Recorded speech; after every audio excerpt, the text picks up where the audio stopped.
So ఈ hearing loss detect అయినప్పటికీ hearing aid వాడడానికి యూస్ చేయడానికి అంటే హీరింగ్ ఎయిడ్ పెట్టుకోవడానికి చాలా మంది హెజిటెంట్ ఉంటున్నారు.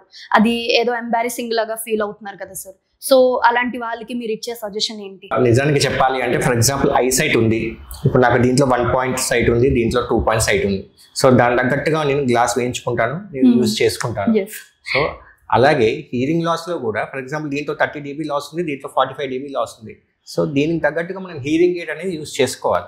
సో జనరల్గా మనం చెప్తూ ఉంటాము, కానీ ప్రతి ఒక్కరు దాన్ని యూజ్ చేయడానికి హెసిటేట్ చేస్తూ ఉంటారు.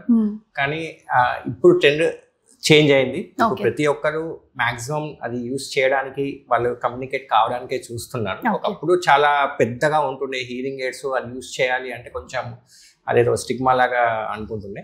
సో ఇప్పుడు వచ్చేసి ఏంటి అంటే ఇప్పుడు చాలా అవేర్నెస్ వచ్చింది హీరింగ్ ఎయిడ్ మీద, హీరింగ్ లాస్ మీద. హీరింగ్ లాస్ వల్ల ఏమైతే ప్రాబ్లమ్స్ ఉంటాయో వాటి మీద చాలా అవేర్నెస్ వచ్చి ఇప్పుడు చాలా మంది హీరింగ్ ఎయిడ్ యూజ్ చేయడానికి ముందుకు వస్తున్నారు. ఓకే.